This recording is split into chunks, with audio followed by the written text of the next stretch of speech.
Assalamualaikum warahmatullahi wabarakatuh. Senang sekali jumpa kembali dengan Wahyudi AS. Kali ini kita akan belajar matematika di SMP kelas 8 pada topik Teorema Pitagoras bagian yang keempat, yang akan menyajikan berkenaan dengan penggunaan Teorema Pitagoras untuk menentukan jenis segitiga.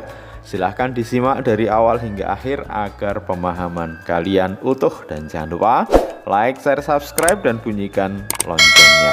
Pada video ini nanti kita akan sedikit review berkenaan dengan Teorema Pitagoras dan bagaimana Teorema Pitagoras ini bisa kita gunakan untuk menentukan jenis dari segitiga. Apakah segitiga itu segitiga siku-siku, segitiga lancip, atau segitiga tumpul.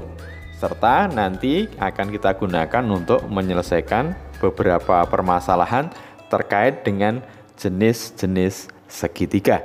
Silahkan disimak, mudah-mudahan kalian bisa memahaminya dengan mudah ya.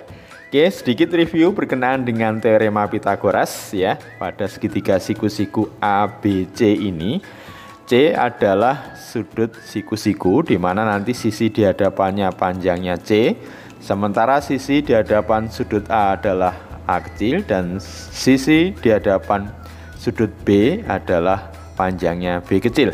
Maka nanti berdasarkan Teorema Pitagoras berlaku sisi miring kuadrat, yaitu AB kuadrat sama dengan BC kuadrat sama dengan AC kuadrat ya. Karena panjang AB itu C, maka AB kuadrat kalau divisualkan di sini nanti berbentuk persegi, luasnya C kuadrat.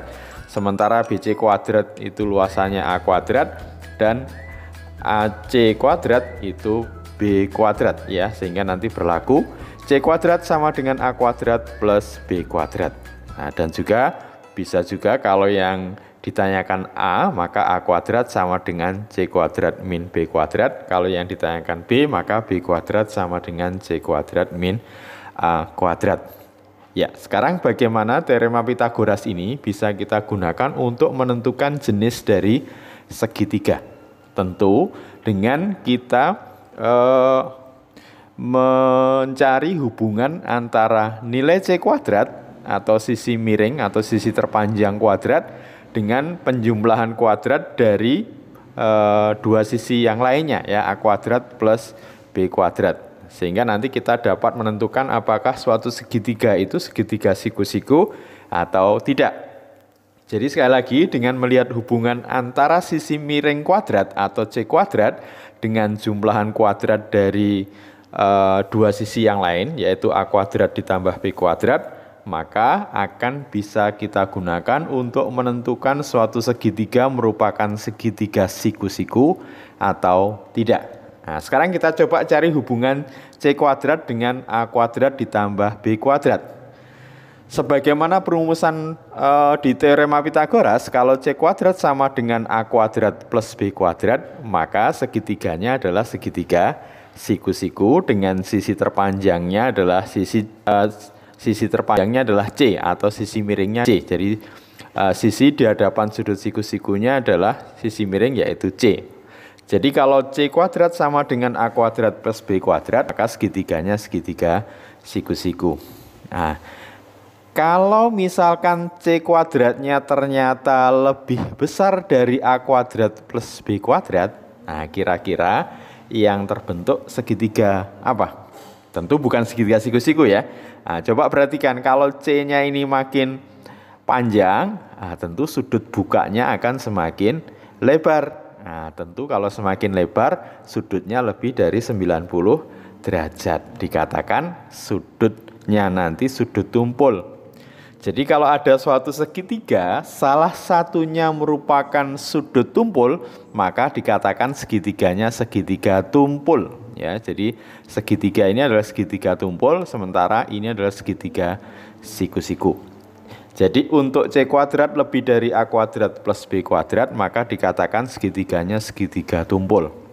Nah, sekarang bagaimana kalau C kuadratnya kurang dari A kuadrat plus B kuadrat? Nah, artinya dari segitiga yang tengah ini C-nya makin pendek, berarti sudutnya kurang dari 90 derajat. Nah, kalau sudutnya kurang dari 90 derajat, Artinya dikatakan segitiganya adalah segitiga lancip ya. Nah, jadi dari hubungan C kuadrat dengan A kuadrat plus B kuadrat nanti bisa kita gunakan untuk mengidentifikasi jenis dari segitiga. Kalau C kuadrat sama dengan A kuadrat plus B kuadrat, maka segitiganya disebut segitiga siku-siku. Kalau C kuadrat, jadi sudut di hadapan sisi miringnya atau sisi terpanjangnya itu ternyata lebih dari A kuadrat plus B kuadrat, maka dikatakan sudut tumpul. Sementara kalau setiap sudutnya itu berlaku sisi terpanjang atau sisi masing-masing sisinya nanti dicek C kuadratnya kurang dari A kuadrat plus B kuadrat, maka dia dikatakan sudut lancip atau segitiganya segitiga lancip. Oke, jadi ada 3 jenis segitiga ya, segitiga lancip, segitiga siku-siku, dan segitiga tumpul. Nah, sekarang coba perhatikan permasalahan yang diberikan.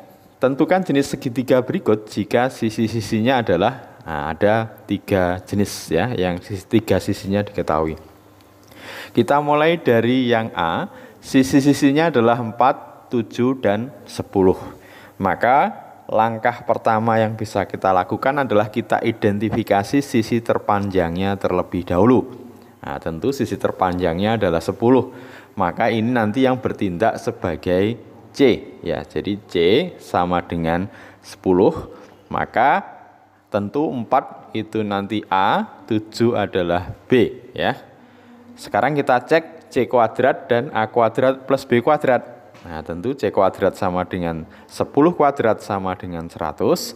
Sementara A kuadrat ditambah B kuadrat sama dengan 4 kuadrat ditambah 7 kuadrat. Ya, 4 kuadrat 16, 7 kuadrat 49 sama dengan 65. Kalau kita cek ternyata nilai dari C kuadrat lebih dari A kuadrat plus B kuadrat. Maka kesimpulan dari soal yang A, segitiganya adalah segitiga tumpul ya, karena C kuadrat lebih dari A kuadrat plus B kuadrat ya. Sekarang soal yang B, kita identifikasi sisi-sisinya adalah 5, 12, dan 13 ya. Kita tentukan terlebih dahulu sisi terpanjangnya yaitu 13, maka C sama dengan 13, berarti A-nya 5, B-nya 12 ya.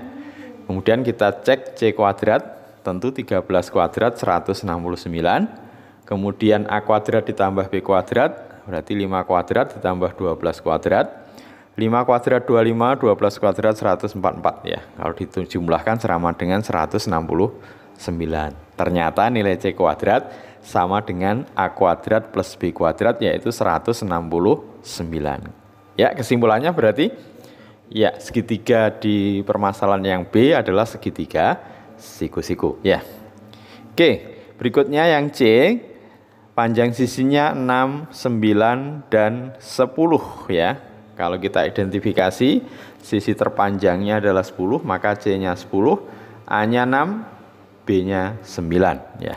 Kita hitung C kuadrat sama dengan 10 kuadrat sama dengan 100. Sementara ya, A kuadrat ditambah B kuadrat sama dengan 6 kuadrat ditambah 9 kuadrat ya. Tentu nilainya 36 ditambah 81. Berapa?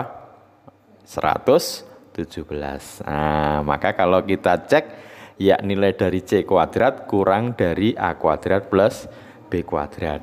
Karena sisi miring, sisi terpanjang kuadratnya kurang dari penjumlahan kuadrat dari dua sisi yang lain, maka kesimpulannya adalah segitiganya segitiga lancip ya. Mudah-mudahan dari data-data sisi dari segitiga sembarang yang diberikan, kalian bisa menguji apakah segitiga itu termasuk segitiga tumpul, segitiga siku-siku, ataupun segitiga lancip. Tentu dengan mencari hubungan antara sisi terpanjang kuadrat atau C kuadrat dengan jumlahan dari kuadrat sisi-sisi yang lain, A kuadrat ditambah B kuadrat. Oke, berikut permasalahan selanjutnya. Perhatikan gambar, tentukan panjang PR dan RQ agar kemudian selidiki jenis dari segitiga PQR. Jadi kita diminta untuk menentukan panjang PR dan RQ Kemudian diminta untuk menyelidiki jenis dari segitiga PQR. Oke, sekarang kita perhatikan di sini sudah diberikan ukuran-ukuran dari panjang sisi-sisi yang sudah diketahui, PS9, RS12, dan SQ16. Permasalahan yang pertama, kita diminta untuk menentukan panjang PR, berarti pandang segitiga PRS ya, pandang segitiga PRS, maka PR adalah ya sisi miring dari segitiga PRS. Karena siku-sikunya ada di sini, maka PR adalah sisi miringnya. Maka berlaku Pitagoras bagaimana?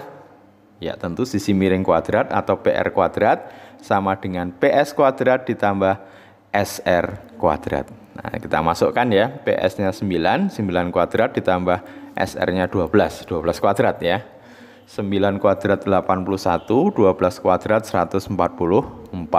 Kalau dijumlahkan 225. Maka untuk mendapatkan PR 225 kita akar, dapatnya adalah 15 cm. Jadi panjang PR sudah kita dapat, yaitu 15 cm. Berikutnya adalah RQ. Tentu RQ adalah, nah, kita pandang segitiga berikutnya adalah segitiga ya SQR, agar kita bisa mendapatkan nilai RQ. SQR. RQ perhatikan adalah sisi di hadapan sudut siku-siku. Nah, maka RQ ini berarti sisi miringnya ya. Maka berlaku rumusan Pitagoras, sisi miring kuadrat atau RQ kuadrat sama dengan RS kuadrat ditambah SQ kuadrat ya. RS12, SQ16 kita masukkan, berarti RQ kuadrat sama dengan 12 kuadrat ditambah 16 kuadrat, 12 kuadrat 144, 16 kuadrat 256 ya. Kita jumlahkan ya. 144 ditambah 256 400 ya. Maka kalau kita akar, RQ-nya adalah 20 ya. Oke. Permasalahan berikutnya, kita diminta untuk menyelidiki jenis dari segitiga PQR. PQR berarti kita pandang segitiga PQR, berarti segitiga yang besar ya, PQR. Bagaimana kita untuk bisa menentukan jenis segitiga PQR? Nah, tentu kita gunakan hubungan antara sisi miring kuadrat dan jumlahan kuadrat dari dua sisi yang lain. Nah, maka kalau kita lihat dari PQR ini, sisi miringnya yang mana? Nah, sisi terpanjangnya yang mana? Nah, PQ ya. Nah, PQ berarti kita cek nanti ya, PQ kuadrat sama dengan ya, PQ itu 9 sama 16 ya, berarti 25. 25 kuadrat berarti 625. Sementara jumlahan dari dua sisi yang lain kalau dikuadratkan, yaitu PR kuadrat ditambah RQ kuadrat ya, ini PR kuadrat ditambah RQ kuadrat. PR-nya sudah dihitung, ketemunya 15, RQ-nya 20, berarti 15 kuadrat ditambah 20 kuadrat ya. 15 kuadrat 225, 20 kuadrat 400, dapatnya 625. Ya, tepat ya, bahwa PQ kuadrat, karena PQ kuadrat sama dengan PR kuadrat ditambah RQ kuadrat, yaitu 625, maka kesimpulannya adalah segitiga PQR adalah segitiga siku-siku, siku-sikunya adalah di R ya, karena sisi terpanjangnya PQ. Jadi sekali lagi, karena PQ kuadrat sama dengan PR kuadrat ditambah RQ kuadrat, maka segitiga PQR merupakan segitiga siku-siku dan siku-sikunya di R. Karena sisi terpanjangnya adalah PQ, berarti menjadi sisi miringnya. Oke. Nah, sekarang perhatikan bagian dari segi 4 PQRS ya, PQRS. Panjang PS sama dengan 6 cm, PQ 7 cm, SR 4 cm, dan QR akar 69 cm.